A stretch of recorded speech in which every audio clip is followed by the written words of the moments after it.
Baik, kita masuk lagi ke dalam segmen Tanya Ustadz Wijayanto.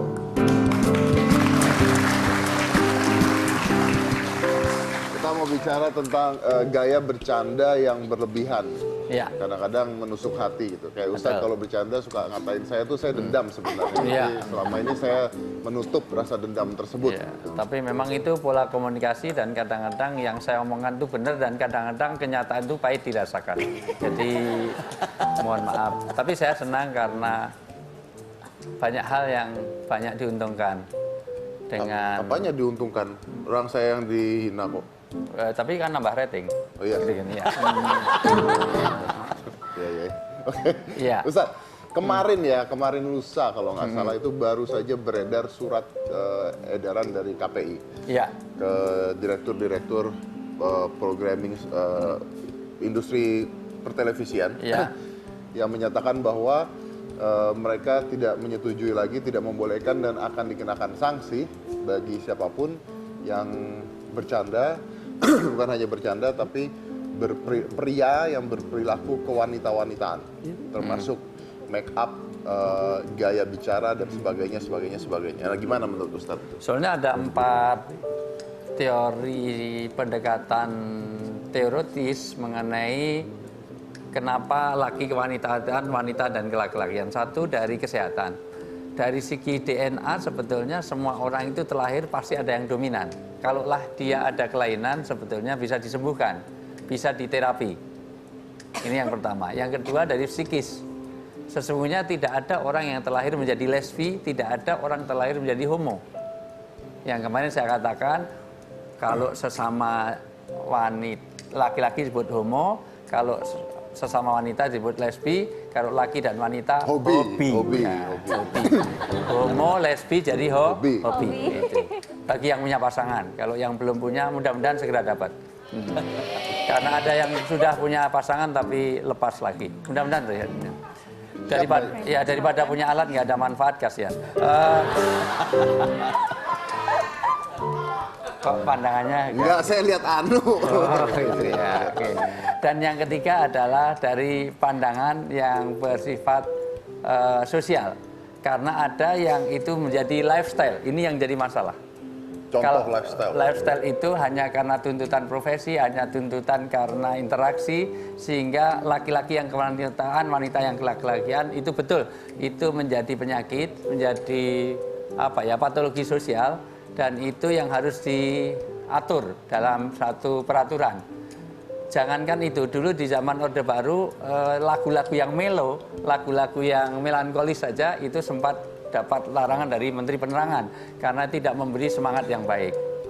Tetapi kalau aturan itu membawa kebaikan, oke sajalah, jangan sampai menjadi gaya hidup. Karena supaya jelas, yang keempat secara agama.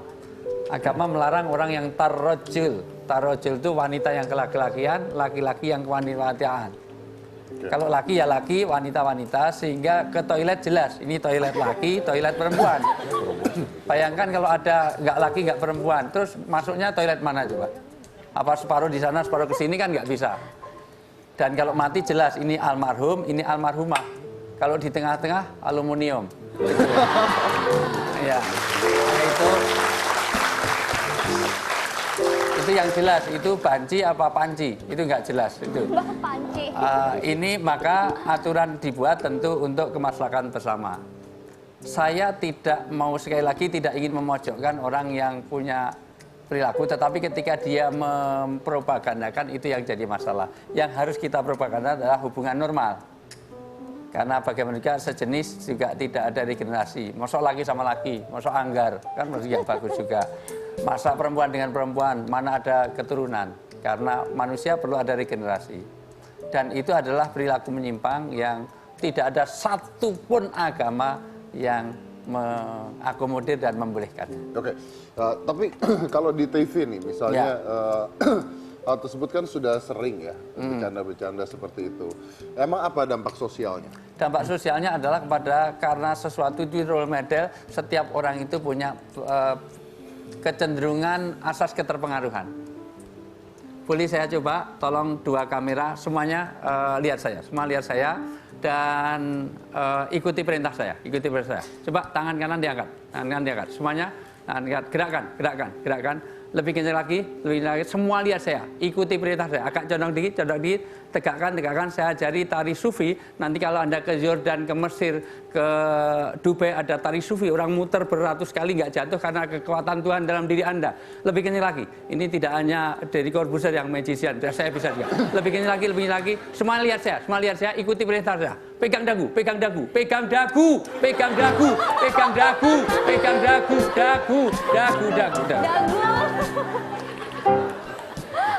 Luar biasa. Mayoritas dagunya ada di jidat.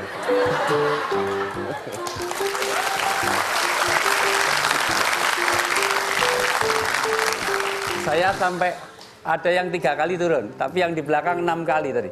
Itu aja karena dipukul temannya. Dagu. Ternyata orang punya asas. Di dalam TV ada daya instruksi. Mohon maaf, TV itu daya instruksi. Berapa banyak orang yang terinstruksi oleh TV? Temennya Mas Indro itu punya teman namanya Mas Dono, almarhum, Allah yarham, mudah-mudahan husnul khotimah. Anaknya jadi sukses. Salah satunya korban pernah lompat saya baca di media, pernah lompat dari tangga pakai payung. Karena apa? Karena ngelihat bapaknya main sama Mas Indro, itu menyesatkan juga. Itu terjun pakai payung, padahal itu film. Ya gara-gara Mas Indro, ya. Iya, itu. Ya gara-gara ngikut. Ada tayangan Smackdown. Smackdown itu saling mukul, saling itu. Di pesantren saya, itu ada yang cedera. Karena nirukan mukul-mukul, padahal itu ada teorinya. Persis kalau Anda ada bengkokkan bengkakkan sendok itu sendoknya nggak sembarangan. Itu tahu persis saya. Tapi orangnya udah tobat, sekarang udah tobat ini. Udah kembali ke jalan yang benar, nggak mau menipu-nipu lagi.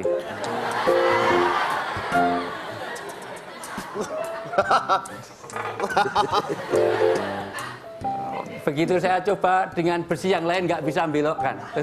Sendoknya bisa belok, begitu translasi linggis. Itu mintanya linggis kok. Iya, jadi nggak bisa juga itu. Oke, jadi daya instruksi itu daya imitasi. Semua orang itu ingin meniru, terinstruksi. Semua orang itu sekarang beli bedak, beli lotion, beli sabun yang whitening skin. Dalam 6 minggu bisa menjadi putih, padahal itu bohong. Itu ditipu. Kalau bisa 6 minggu pakai lotion bisa putih, orang negro pakai itu langsung jadi Cina semuanya. Nah, daya imitasi, daya instruksi, daya fantasi, dan lebih penting lagi adalah daya edukasi. Maka bagus kalau memang di dalam tayangan-tayangan untuk yang lebih edukasi, informatif, lebih menggerakkan orang. Dalam 4 jam pernah terkumpul dana sosial 700 juta. Hitam putih, rekor, dan belum ada tayangan yang lain. Itu juga karena di stop ya? Iya, karena kita stop. Karena kalau nggak kita stop nanti kasihan miliaran semuanya. Sebetulnya saya juga pengen buka tayangan karena saya pengen renovasi rumah saya. Itu orang butuh bantuan waktu itu, Ustaz. Iya, kalau bantuan aja 700 juta, kalau narasumber pengen renovasi rumah, bikin 5 jam lagi, dapat 1,5 M sudah cukup. Oke, jadi kita harus berbuat apa sebagai tindakan yang nyata nih? Mungkin dari penonton juga lah. Sebetulnya bukan apa-apa. Kalau laki-laki memerankan wanita, ada kalanya diperlukan. Karena dalam kesenian ludruk, mohon maaf, ludruk di Jawa Timur, itu tidak ada wanita. Wanita itu diperankan oleh laki-laki supaya safe, supaya aman. Karena kadang-kadang kalau mau meluk, mau apa, kalau itu bukan istrinya, bukan itu jadi masalah. Maka ludruk itu. Tetapi itu tidak menjadi gaya dan lifestyle sekarang. Maka undang itu boleh, tetapi dalam pengecualian yang memang diperlukan. Artinya kan keputusan apapun perundang-undangan Anda untuk kebaikan bersama. Kalau memang berdampak yang tidak baik, diperlukan undang-undang, why not? Tapi semuanya atas pertimbangan kemaslahatan dan kebaikan semuanya. Karena TV itu punya agent of change, punya andil untuk menjadi agen perubahan itu. Oke, baik. Terima kasih banyak Ustadz Wijayanto. Sama-sama. Mudah-mudahan bisa memberikan inspirasi buat penonton yang di rumah. Yang mana-mana tetap di Hitam Putih.